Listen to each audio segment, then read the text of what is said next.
पुढे एक मोठी बातमी येते ती म्हणजे सोलापूर जिल्हा परिषदेचे नीट परीक्षेतील घोटाळ्यातील शिक्षक संजय जाधव यांचं निलंबन करण्यात आलंय।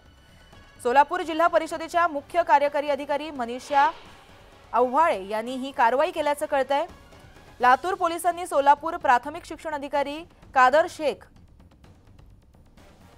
यांना अहवाल दिला होता आणि या पार्श्वभूमीवरती ही कारवाई करण्यात आली आहे। माढा तालुक्यातील टाकळीटे जिल्ह्यामध्ये परिषदेच्या शाळेमध्ये संजय जाधव हे उपशिक्षक म्हणून त्यांची नियुक्ती करण्यात आली होती। संजय जाधव हे टाकळीटे शाळा सुरू झाल्यापासून गैरहजर होते।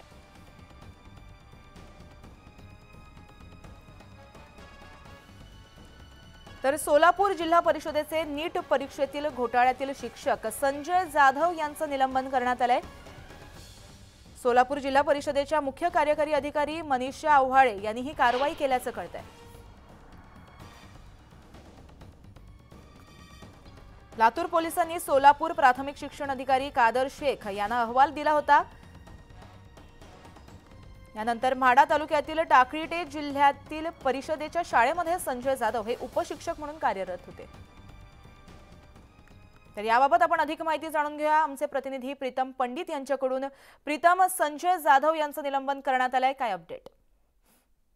नक्कीच श्वेता, पाहायला गेलं तर सोलापूर जिल्हा परिषदेतले जे शिक्षक आहेत, उपशिक्षक या पदावर माढा तालुक्यातील टेंभुर्णी 10 हे जे गाव जिल्हा परिषद शाळा आहे त्या ठिकाणी संजय जाधव हे गेल्या वर्षभरापासून कार्यरत होते।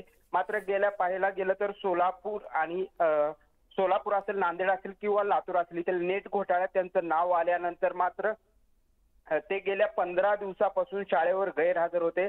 मात्र या संदर्भात जिल्हा परिषदेकडे जे जिल्हा परिषदेचे प्राथमिक विभाग आहे त्याकडे कोणत्याही प्रकारची माहिती नव्हती। मात्र काल लातूर पोलिसांनी त्यांना एक अहवाल पाठवलेला आहे। या अहवालात त्यांच्यावर गुन्हा दाखल झाल्याची नोंद त्या ठिकाणी करण्यात आली होती। त्याच पद्धतीने सोलापूर जिल्हा परिषदेच्या मुख्य कार्यकारी अधिकारी आहे त्यांनी त्या अहवालाची जी प्रत मिळाल्यानंतर त्यांना आता निलंबनाची कारवाई करण्यात आलेली आहे। सोलापूर शिक्षण विभागात त्यामुळे आता मात्र खळबळ उडालेली आहे। मात्र अशा प्रकारे जर सोलापूर जिल्हा परिषदेच्या शाळेतील एक शिक्षक जर अशा प्रकारे नेट घोटाळ्यात जर आरोपी म्हणून पुढे येत असेल तर कुठेतरी आता शिक्षण विभागाच्या ज्या विविध बाजू आहेत त्या आता ज्या मुख्य कार्यकारी अधिकारी आहेत त्या पडताळत आहेत। मात्र हे जे पुढची कारवाई कशी होते हे पाहणं महत्त्वाचं ठरेल। अधिक अपडेट घेत राहू। धन्यवाद तुम्ही दिलेल्या माहितीसाठी।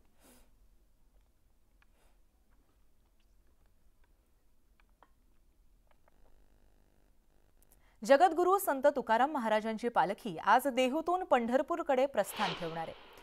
देहूतील इनामदार साहेब वाड्यातून पालखीचं प्रस्थान होणार आहे। 19 दिवसांचा पायी प्रवास करून ही पालखी 16 जुलै रोजी पंढरपुरात दाखल होणार आहे। तुकोबा महाराजांच्या पालखीचं हे यंदाचं 339वे वर्ष आहे। या पालखी प्रस्थान सोहळ्यासाठी देहूत वैष्णवांचा मेळा पाहायला मिळतोय। तर दिंड्या पताकांनी देहू नगरी फुलून गेली आहे। तर देहू नगरीत ज्ञानोबा माऊली तुकाराम यांचा जयघोष सुरू आहे। वारकरी हे हरिनामामध्ये दंग झालेत।